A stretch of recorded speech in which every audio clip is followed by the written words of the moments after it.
Good morning everyone and welcome back to Where's My Sports At. On today's channel we are joined by a couple of YouTube rugby royalty. We've got joining us from the UK, we have Rich from Rugby Analyst. Good evening. Hello. Rich.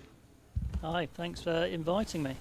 Thank you for being here. And also joining us is Zach from Haka Time Rugby, joining us from Melbourne. Zach, good morning to you. Morning to you. Good morning everyone. Thank you. And Jimmy, my friend, good to see you. How's things over there in Rotorua? Oh mate, Rotorua is just absolutely pumping at the moment. We've got sunshine for the first time in a week. I can't believe it. Wow. So the Perth sunshine has drifted away from there and has come to Rotorua. Yeah, strong winds. Hey, thanks for joining us this evening and this morning, lads, to talk about the All Blacks and the Springboks. So I want to kick us off and go to Rich first, and because we're three one-eyed All Black supporters, so it's nice to have someone to put a bit of perspective for us on rugby things. So I'd like to know, from an independence perspective, on how the All Blacks and the Boks are going. What do you see the trajectories of these teams, and what's your points of concern? Oh, okay, do you want me to start with the All Blacks? Yes, please. That's where we always start. Where their trajectory, I think they're still finding their feet. There's a really good side there, for sure. The front five, the scrum is going to be an absolute rock for them. I can see that, going all the way through to the World Cup being an absolute weapon. And it's a big test, obviously, against South Africa. Maybe they won't dominate, I don't know. But as long as they don't get smashed, it's fine. Just the depth of talent in the propping stakes, unbelievable. So when you have that as a basis, you're always going to be decent. And then it's what can they do off the back of that. Maybe a little concern, back row. Blackadder's a hell of a player. He works hard. Maybe he goes to set. I don't know. Apart from Ardy, who's obviously still world class, I'm not seeing the world class back row that we've seen before so far. I still don't know if the players are there. Maybe you guys can go on to that. Maybe you're waiting for Frizzell to come back or something like that. Maybe 10, is it going to be Mackenzie? Maybe centres is still a bit of a question. So there's still plenty of question marks there. But I'm seeing them being very solid, very hard to beat. But they're not there. It's going to take them a good year, I think. Zach? Yeah, excuse me. I think Rich is probably right. There's a bit more there to go, and obviously a few areas of concern. The back row is an interesting one because, for all the discussion just about physicality, about size, about mobility, the All Blacks are leaning more towards a mobile back row and lock partnership as well at the moment. So they seem to be committed to that. I expected some changes in that second Argentinian test, but they stayed true to that sort of mobile philosophy. And now I've got two data points where actually it didn't work well in one and it worked well in another. So I'm not sure where we're at with that. We'll need to see how that plays out. 10, again, as Rich touched on, D-Max. So his performances have been mixed, but we have to give him some credit. Obviously, behind a forward pack that's going forward, he looked great. Behind a forward pack that's going backwards, he struggled. I have seen his performances in the past on the back foot as positive, so I do think he is a player who can still do well when forward pack is going backwards. We haven't seen it yet at a starting 10 position, so that's a concern. And then getting the mix of the wingers as well as being, seems a bit of trial and error. So the wingers, or at least go back a couple of games, they haven't been doing too well under the high ball. That definitely saw improvement. I actually called that Will Jordan should be a winger, and there he is, and played very, very well. So, yeah, that's just another area that I wanted to call out, as well as all the other major talking points. Jim? Yeah, agree with all your points there, Zach. And with you as well, Rich, on the front row, like, how good is Tamaiti Williams? Holy pepperoni, that kid is he's got the straightest back since Olo Brown. Yeah. If you remember Olo Brown, you could set a table to it, chuck down a couple steaks and light a candle on it, and you'd be able to still do it while he's scrummaging. He did bloody well. And Fletcher Newell coming off the bench as well. He is so technically perfect. it's really strange because he doesn't look like he's a technically perfect player. He looks like a guy that might just come on the field and collapse a couple of scrums, but he just does his job.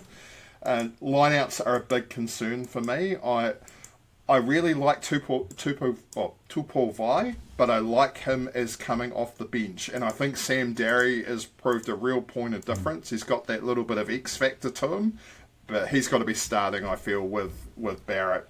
Agree with you guys with the back three. I'd like to see Luke Jacobson get more time at the 7, because I think he's the point of difference in terms of physicality and also speed.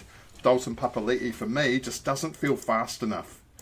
He's still looking quite slow and lethargic running around the field, and as the game gets deeper, he gets slower and slower and slower, and I found that frustrating. And then when Kane came on, he definitely sped up things in the background.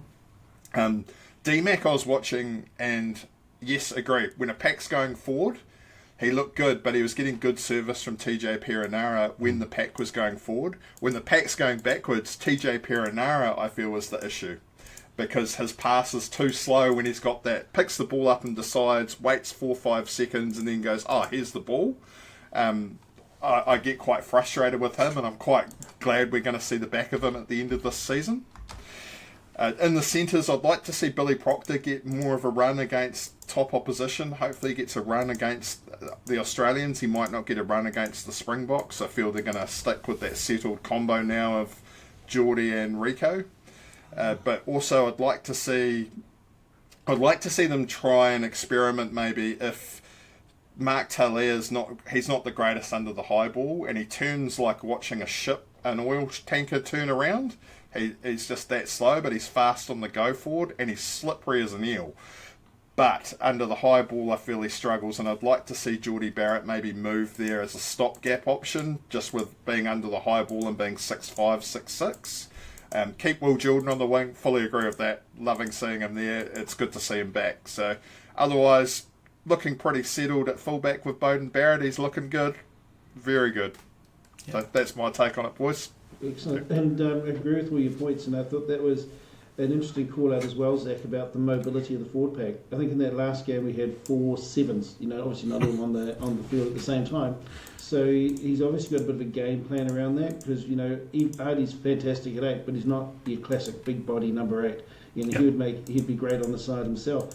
So then my next question for everyone is the new laws. The Rugby Championship have been playing under these new laws. Any likes or dislikes? You haven't seen much of them, but what have you seen so far that you liked or disliked? Rich? Well, I haven't really noticed too much of a change in the game, so I think generally it's fine. I haven't seen any problems. There's nothing really for me to say yes, definitely, or no, definitely not. So not a bit of a non-event for me, to be honest. Zach? Yeah, I do like just the general speed up of the set piece. So I do like seeing the forwards having to work a little bit more. Although it hasn't really played out. There's a couple of just small moments I noticed those, and coming back to Mighty Williams. It was about the 35th minute, I noticed that when there was a line out, he was the only forward who was running towards it. So I do think there are going to be players that are suited towards more of a high work rate game. And he's definitely one, so I'm really, really excited about that. But yeah, probably similar to Rich, we haven't actually seen it present any issues or positives at the moment. Jimmy? Yeah, one of the things that I noticed was there's a little bit more leeway, and I noticed it in that second Argentina All Blacks game where the ref was just really cruisy. He let the rules just let it flow, where I think the refs need to be applying that more instead of just blowing the whistle and playing like stop-start rugby. So it's good to see that. But the head clash with Asafa Amua and the Argentine, I think it was the Argentine lock, when he fell into the tackle and he hit him with the head. So rather than going with the exact interpretation of the law with the head clash, what they did instead was they asked the question of saying there was no litigating factors. So he didn't purposely go in and clash with the head. So they didn't say it was a red card. They just said it was staying as a yellow and not going any further than that. So I found that was a better way to look at how they interpret it in the rugby rules. So that was the one little change I saw with that. For me, there were a couple of times that I saw it applied and I thought, ooh, I like this. And it's definitely around speeding up around the rucks and the mauls. And one was that try that TJ and Will Jordan concocted in that second test.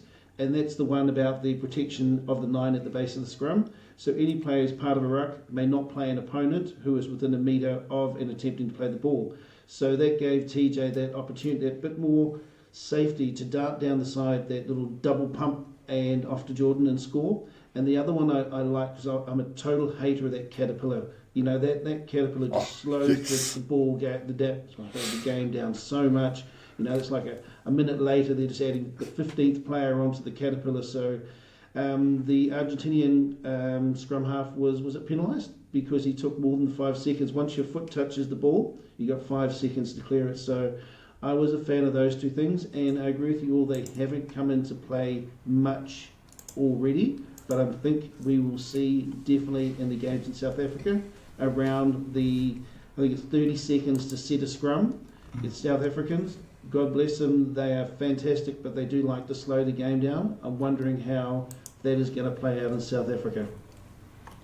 Craig, you reminded me, that's a really good point with the scrum halves having to play the ball quicker. Because in those caterpillar rucks, one of my bugbears was they were literally getting away with picking the ball up and putting it further back in the same ruck. It was just unbelievable. And now, as soon as they get their foot on it, you know, that's your time starting. Yeah. So, yeah, great point. Yeah, that's a really good change. And maybe TJ hasn't quite adapted to that yet because he's getting charged down every second box kick that he puts up at the moment. Just constantly getting charged down. That frustrated me. Like, you have if you're a coach and you have to tell your halfback that's an 80-plus test veteran of how to kick off a box kick, should he still be in the team? That just annoys the heck out of me.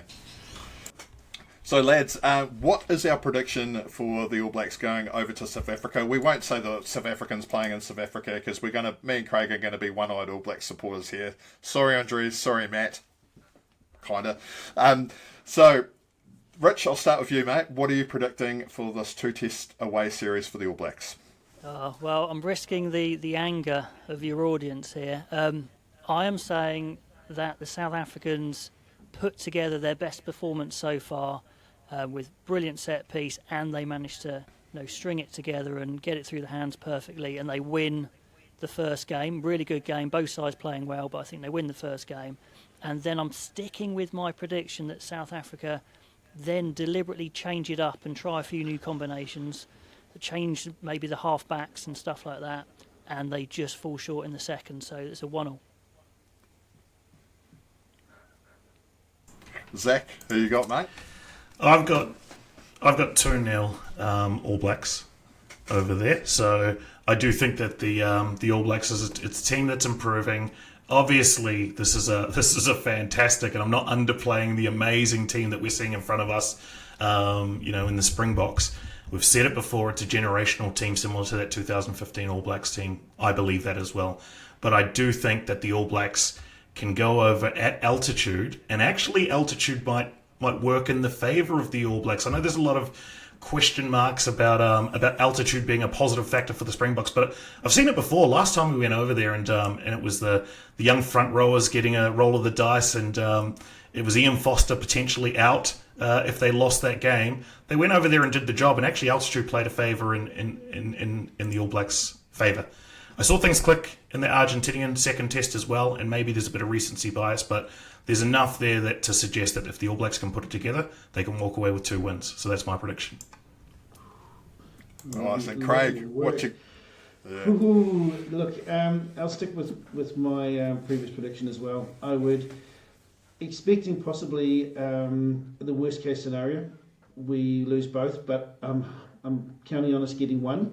And actually, something I heard Victor Matfield say on another podcast the other day, when the All Blacks were at their best, they were, the Springboks felt that player for player on the field, the All Blacks players were the better athletes. And he said now, you look through the back line, the Springboks players in the back lines are generally at least as good, if not better athletes when you look at some of them. So I think in the Springboks' minds, they don't fear us as much as they used to.